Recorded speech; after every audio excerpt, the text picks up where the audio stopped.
Hi, it's Abby. We're going to do a quick tutorial on how to do a closed wrap loop. So that's the technique to turn a bead into a dangle. So we're going to need a couple tools before we get started. We need to make sure that we have our chain nose pliers. First and foremost, this has a smooth flat surface to the inside. We're going to need a round nose pliers. That's the one with the rounded barreled tip. So it needs to be round and come down to a pretty sharp point. We're going to need a flush cutter, so that's an angled blade that's going to cut a smooth flush surface. We're going to need a bead and a head pin. So I'm going to bring this head pin up so you can get a look at it. So it's kind of like a nail. The head is at the bottom though. So the first thing we're going to do is load the bead onto the head pin. So we've got the bead on. So we're going to take our chain nose pliers, again that's the one with the smooth flat surface to the inside, and we're going to grab the grab the head pin directly on top of the bead, just like this.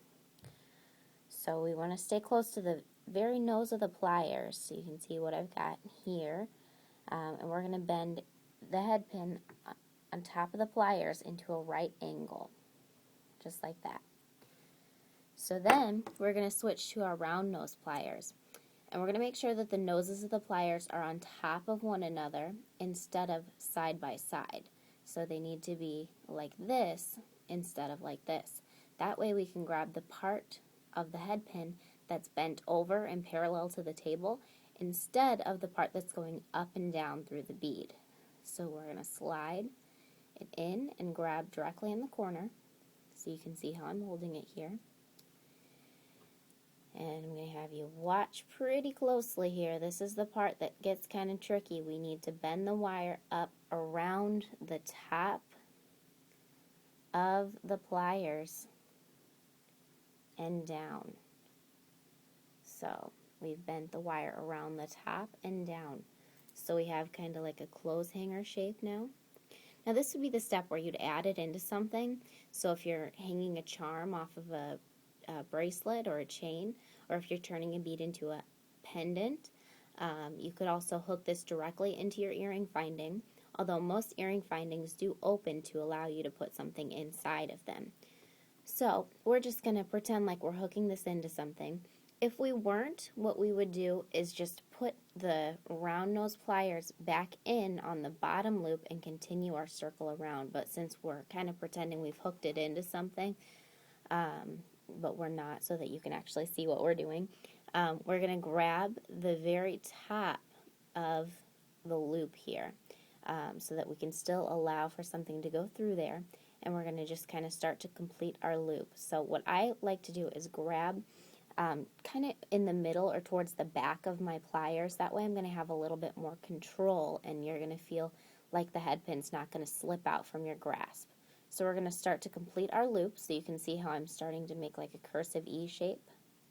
So I'm going to grab my loop and complete it, and then I'm going to start to spiral. So I'm going to spiral this tail end around the post that the bead is on, and I'm spiraling down towards the bead. So I'm going to spiral the tail end around, and what I like to do is keep my fingers as close to the bends or as close to what I'm wrapping as possible. Instead of grabbing way out here, I'm going to keep my fingers really close, and that helps me keep tighter coils, and I'm going to be able to control where the wire goes. So you're going to wrap a minimum of 2 to 3 times, but basically you just want to wrap until you've reached the bead. So once you've reached the bead, if you have a tail end, sometimes you won't, sometimes you will. If you do, you're going to take the flush cutter, and you can see that the one side is pretty flat, and then the other side is angled in. You want to take the flat side closest to what you're cutting. That's going to ensure that you get the closest cut, because the blade is on the flat side. So you're going to cut, and I always cover whatever I'm cutting. That way the piece doesn't fly and cause eye injuries. So you're going to cut,